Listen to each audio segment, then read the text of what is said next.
Mentari terbenam, beri semangat baru untuk jiwaku, beri kicauan merdu untuk hidupku. Ini ku bertahan, aku pasti bisa menikmati semua dan menghadapinya. Aku yakin pasti bisa.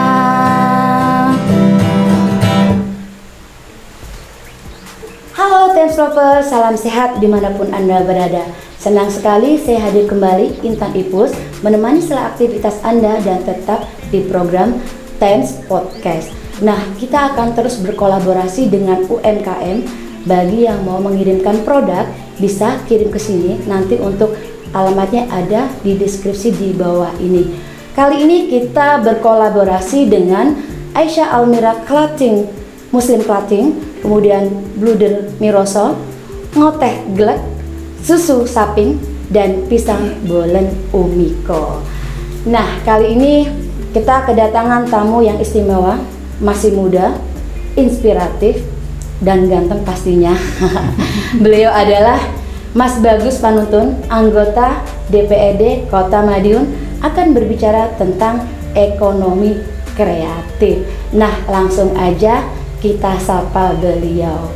Halo Mas Bagus, selamat datang. Iya, terima kasih sudah datang di Thames Podcast. Iya, Mas, ini kita mau ngobrolin nih tentang ekonomi kreatif ya Mas Bagus ya.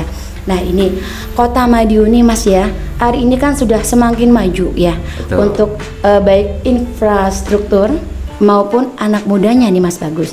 Nah, menurut Mas Bagus ini bagaimana dengan kreativitas mereka Mas Bagus? Iya, kalau kita bicara kreativitas anak muda Madiun, kita harus mengakui ya bahwa sebenarnya secara kapasitas para anak muda Madiun ini sudah punya kreativitas yang levelnya sudah nasional, bahkan ada yang internasional. Ya, ini terbukti beberapa teman-teman yang asli Madiun ini banyak dibawa ke kota besar seperti Jakarta, bahkan sampai ke luar negeri. Ini membuktikan bahwa sebenarnya kondisi kreativitas anak-anak muda Madiun ini sudah diakui di Indonesia khususnya. Ya, betul. Sebenarnya ini sudah sangat diakui. Berikut juga ini sudah sebenarnya selaras dengan pemerintahan kita sendiri di Pemkot ini, yang kalau saya melihat dari tim Pemkot sendiri, pemerintah kota, pemerintahan sudah mengikuti perkembangan kreativitasnya. Jadi seperti itu. Sebenarnya gitu, antara para pelaku dan pemerintah itu sudah seimbang. Sudah saling ya Mas sudah ya, betul ya. Menurut Mas Bagus ini apa saja industri kreatif yang muncul di Kota Madiun ini Mas? Kalau industri kreatif di Kota Madiun ini sebenarnya sudah banyak ya. Saat ini ada perindustri periklanan, kemudian aplikasi sama game, jadi seperti itu. Ada kuliner. Di dalam kuliner, kalau kita melihat di kuliner yang saat ini adalah banyak UMKM, memang masih UMKM, belum ekonomi kreatifnya belum banyak, tapi ini sudah jadi bibit ya sebenarnya untuk seperti itu. Terus kerajinan, terus kemudian yang saya lihat ini terkait komunikasi seperti yang sekarang kita jalankan ini, salah satu kreativitas dari salah satu media ya. Ini yang sudah terlihat di Kota Madiun, desain R&D, perencanaan untuk pembangunan, semuanya di Madiun. Dari 16 subsektor yang ada di ekonomi kreatif, Madiun sudah ada semuanya. Sudah sangat maju dan saling ini ya, berkesinambungan mungkin ya, saling ini untuk kali ya. Saat ini sudah ada. Ya, cuman saat ini memang perlu dibuat sebuah ekosistem ya, supaya mereka muncul, para pelaku ekonomi kreatif. Selama ini pelaku ekonomi kreatif itu mereka lebih personal. Jadi mereka lebih personal, menjalankan sendiri, dan insya Allah di tahun depan ini mulai akan digarap pelan-pelan oleh pemerintah Kota Madiun. Jadi begitu. Oh, seperti itu ya Mas Bagus. Nah ini Mas Bagus, biar mereka semakin maju ini Mas Bagus ya. Kira-kira mereka harus ngapain aja sih Mas Bagus? Mungkin untuk yang kaula Madiun Iya. Kaula Muda Madiun ini nih.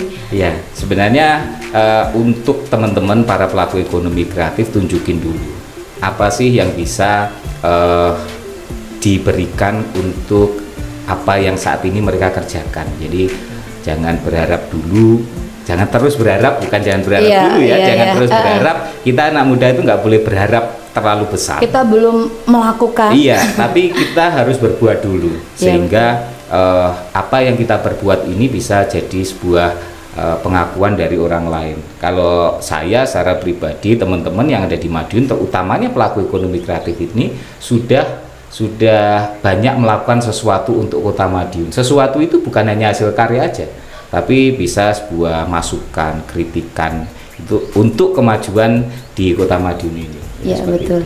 Terus menurut Mas Bagus ini, apa yang yang perlu dilakukan oleh pemerintah untuk mendukung adanya ekonomi kreatif?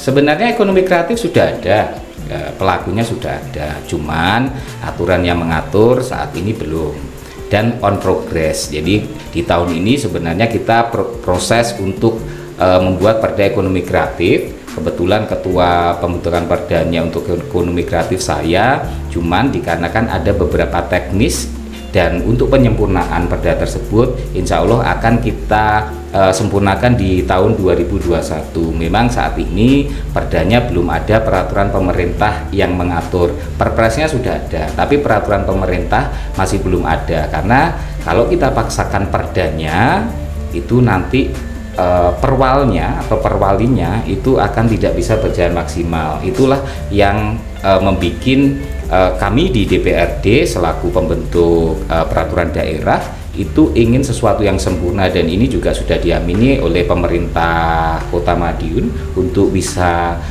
kita teruskan nanti di tahun 2021 itu. Dan tanpa sebelum perda ini ada, saya melihat juga di Madiun ini sudah siap untuk apa yang saat ini dibutuhkan para pelaku ekonomi kreatif.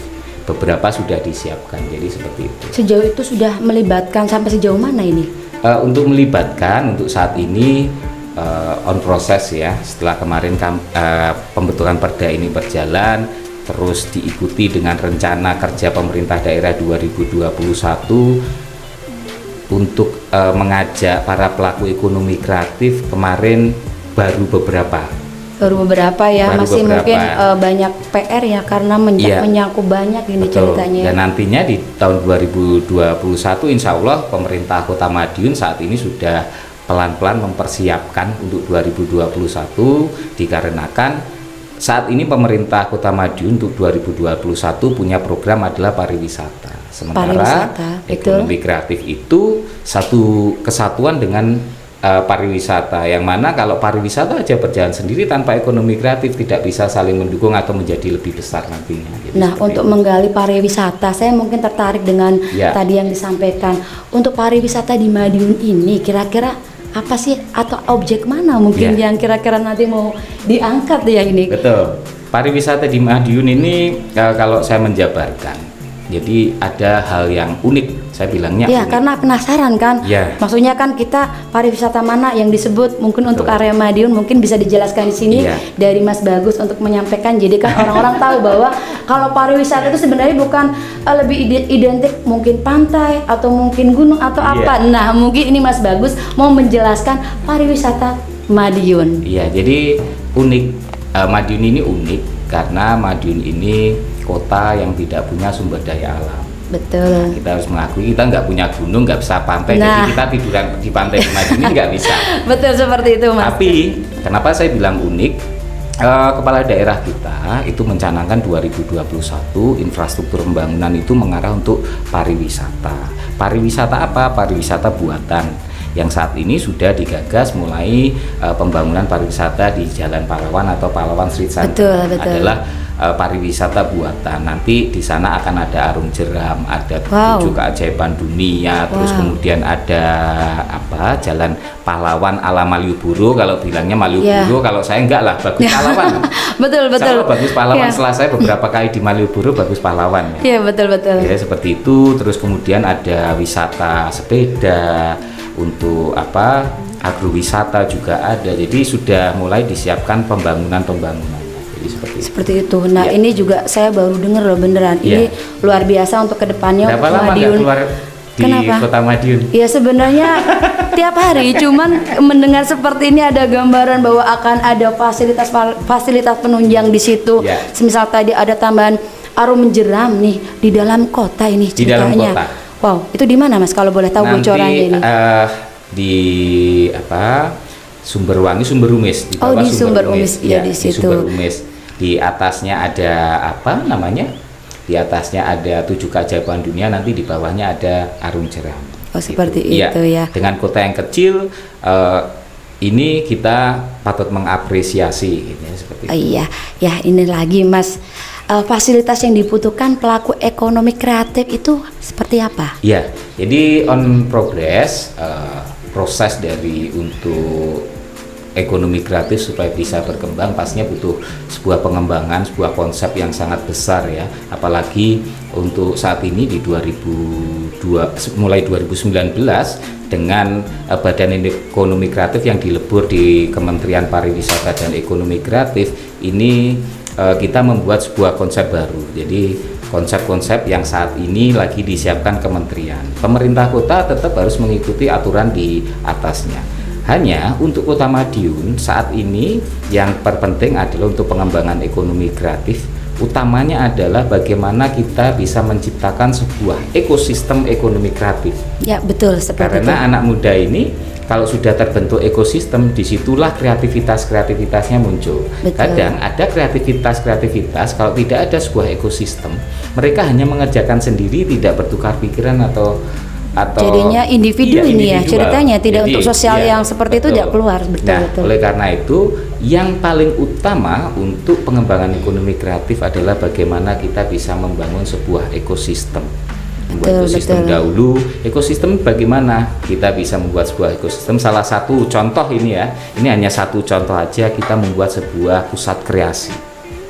Pusat kreasi itu seperti apa? Pusat kreasi kita bisa membuat semacam co-working space. Kalau Ya. yang lagi baru beberapa tahun kemarin di Madiun ini co-working space. Betul. Tapi co-working space-nya benar-benar co-working space gitu. Iya. Terus yang kedua adalah bagaimana pemerintah kota bisa menyediakan tempat untuk Betul. para pelaku ekonomi kreatif ini memamerkan karyanya. Jadi Betul. seperti sebuah tempat pameran. Ada semacam kayak galeri khusus sih mungkin ya nanti Jadi untuk seperti itu. Iya, itu salah Betul. satunya ya, sehingga ada terus-menerus pameran itu bisa berjalan. Ya, Intinya sih betul, seperti itu. betul. Ya. Nah, Mas Bagus nih, tantangan ekonomi kreatif di Kota Madiun nih, Ya. Mas ya.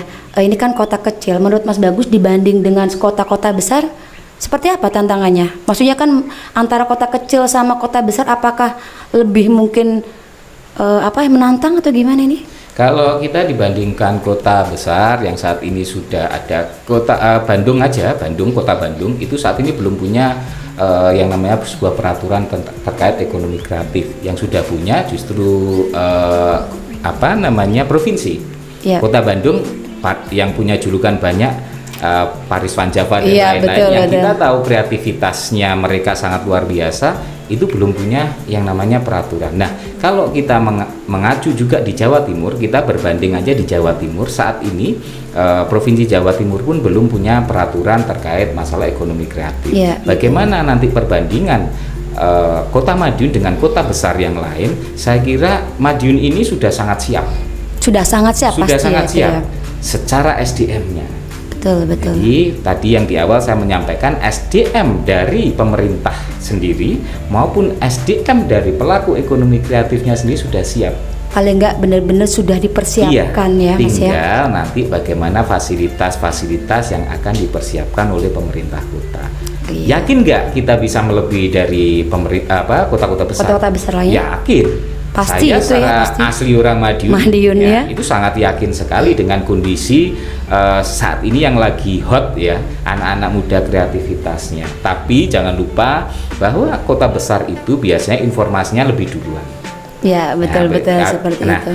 kita juga harus bisa mengulik terus informasi-informasi terkait masalah ekonomi kreatif. Jadi seperti itu. Seperti itu ya, Yakin. Mas Bagus. Yakin pokoknya, Ya, apalagi anak muda Madiun saya lihat juga dari komunitas-komunitas yang berkembang di akhir-akhir ini juga. Betul. Mereka antusiasmenya benar-benar sangat luar biasa. Iya, Benar, sangat luar biasa. Dari situ aja bisa terlihat bahwa kita dengan adanya imbal balik mereka bisa berkreasi seperti itu, kita juga akan support seperti itu ya, Iya, Mas ya. betul. Nah ini Mas, kalau ada regulasi ke depan, mereka akan diatur bagaimana Mas kalau ada regulasinya ini? Sebenarnya regulasi yang nanti akan dimunculkan, kenapa kemarin sebuah peraturan daerah ini kita tunda ya, bukan kita batalkan, kita tunda, karena ada 2 peraturan pemerintah yang belum ada. Yang ini sangat penting nantinya untuk pengaplikasiannya. Satu tentang terkait pembiayaan. Terkait pembiayaan ya.